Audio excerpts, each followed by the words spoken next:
Assalamualaikum warahmatullahi wabarakatuh. Apa kabar Anda semuanya? Semoga tetap dalam lindungan Allah Subhanahu wa taala dan jangan lupa selalu jaga kesehatan ya. Baik, untuk pertemuan kita kali ini sesuai dengan apa yang sudah Ibu sampaikan kemarin, Ibu insya Allah akan menjelaskan, dan materi kita di sini adalah perencanaan pembangunan ekonomi, di mana tujuan pembelajaran di sini adalah siswa mampu menjelaskan tentang perencanaan pembangunan ekonomi. Siswa mampu menyebutkan hambatan-hambatan pada pembangunan ekonomi, dan siswa mampu menyebutkan strategi dalam mengatasi permasalahan ekonomi. Baik, pelajaran kemarin itu sudah masuk pada konsep pertumbuhan ekonomi yang terdiri dari berbagai penjelasan dari para ahli. Di situ tidak Ibu jelaskan karena kalau sudah mendapat para ahli tidak bisa kita kurangi dan tidak bisa kita tambah. Masuk kita kepada konsep perencanaan pembangunan ekonomi. Dalam prosesnya, pada pembangunan ekonomi ini pemerintah harus membuat perencanaan yang matang ya. Bagaimana perencanaan yang matang itu nanti akan mendukung tercapainya tujuan yang sudah direncanakan. Begitu juga dengan para siswa ataupun ananda, apapun untuk meraih mimpi tujuan itu harus mempunyai perencanaan. Yang selanjutnya, yang B adalah perencanaan pembangunan nasional. Berarti di sini perencanaan itu mencakup makro ya. Kalau sudah makro luas berarti suatu negara. Perencanaan dibuat untuk pembangunan negara ya. Selanjutnya pada keberhasilan pembangunan ekonomi. Keberhasilan pembangunan ekonomi di sini bagaimana cara pemerintah untuk mengukurnya? Di sini ada 4 indikatornya. Yang pertama adalah pada pendapatan per kapita. Pendapatan per kapita berarti pendapatan masyarakat, pendapatan penduduk.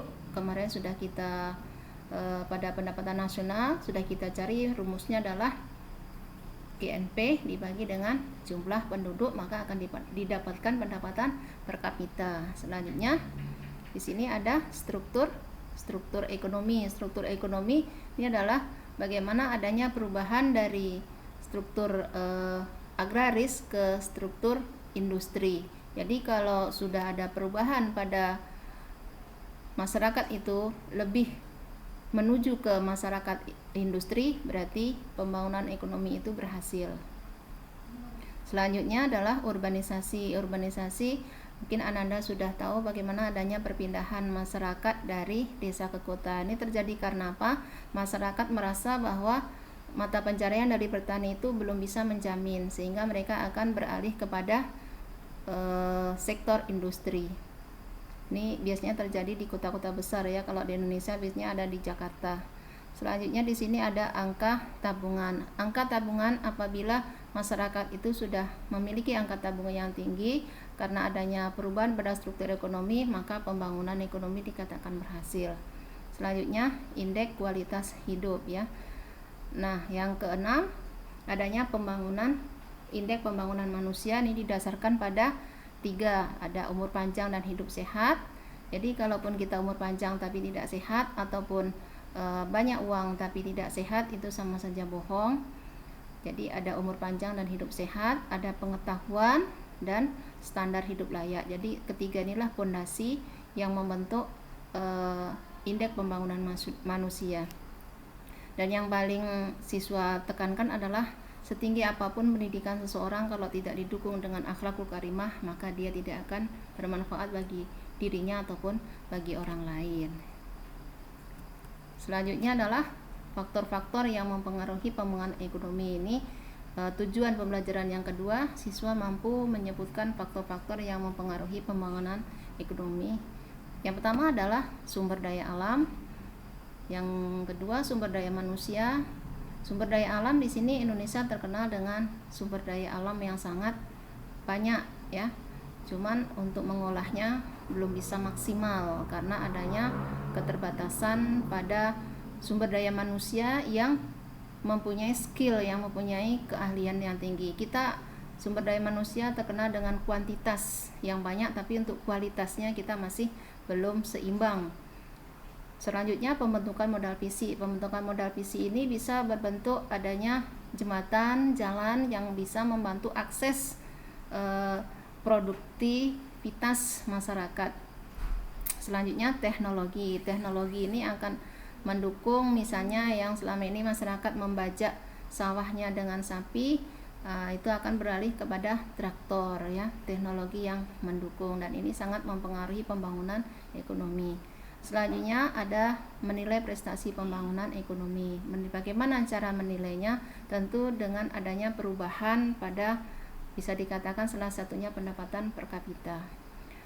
Tujuan pembelajaran yang ketiga adalah siswa mampu masalah-masalah kebijakan pembangunan ekonomi. Menyebutkan masalah pembangunan ekonomi di negara berkembang, misalnya di Indonesia, tingginya angka pertumbuhan penduduk, rendahnya pembentukan modal ya, ini modal bukan lokal. Terus yang C, mengandalkan sektor pertanian dan ekspor bahan mentah. Tingginya angka pertumbuhan penduduk tidak dibarengi dengan tingginya pendapatan per kapita. Terus rendahnya pembentukan modal, ini karena lapangan pekerjaan kita itu belum seimbang dengan banyaknya para pencari kerja. Yang selanjutnya mengandalkan sektor pertanian dan ekspor bahan mentah. Yang kedua, bagaimana cara mengatasi kebijakan-kebijakan pembangunan tadi? Maka di sini pemerintah membuat berbagai kebijakan yang akan mendukung, yang akan bisa membantu pembangunan ekonomi itu berjalan dengan lancar. Yang pertama, meningkatkan kualitas pendidikan. Ini sangat penting. Yang dulu adanya terkenal dengan program wajib belajar 9 tahun, itu sudah dirubah menjadi wajib belajar 12 tahun. Membuat dan melaksanakan perencanaan pembangunan ya. Membuat dan melaksanakan perencanaan pembangunan. Selanjutnya meningkatkan tabungan dan investasi. Bagaimana cara pemerintah meningkatkan tabungan dan investasi? Tentu pemerintah bisa membantu para UKM, usaha kecil menengah ya. Bagaimana mereka bisa lebih berproduktif kembali. Kalau mereka bisa berproduktif, otomatis tabungan akan semakin banyak, semakin tinggi, dan bisa berinvestasi. Terus mengembangkan kegiatan ekonomi. Dan yang terakhir, menyediakan sarana dan prasarana yang menunjang pembangunan. Ini bisa kita berikan contoh, misalnya ketika masyarakat yang mempunyai kebun sawit jauh di pedalaman, ketika akan membawa keluar itu susah, maka pemerintah bisa membantu membuatkan akses jalannya agar bisa sampai ke tangan pembelinya. Baik, untuk pembelajaran kita cukup sampai di sini. Jadi sebelum Ibu tutup, Ibu berpesan kepada Ananda semuanya, apapun yang akan kita laksanakan itu yang pertama harus ada rencana ya, rencana yang harus betul-betul kita sesuaikan dengan kondisi bagaimana keadaan yang akan datang. Dan selanjutnya, akhlak merupakan pondasi yang sangat dasar bagaimana kita bisa bermanfaat bagi diri kita sendiri dan bagi orang lain. Bagi Ananda, insya Allah pada pertemuan yang akan datang kita akan PH ya kedua, jadi disiapkan jika ada pertanyaan yang belum bisa dipahami ataupun materi yang belum bisa dipahami, silahkan chat langsung ke guru bidang studi ya.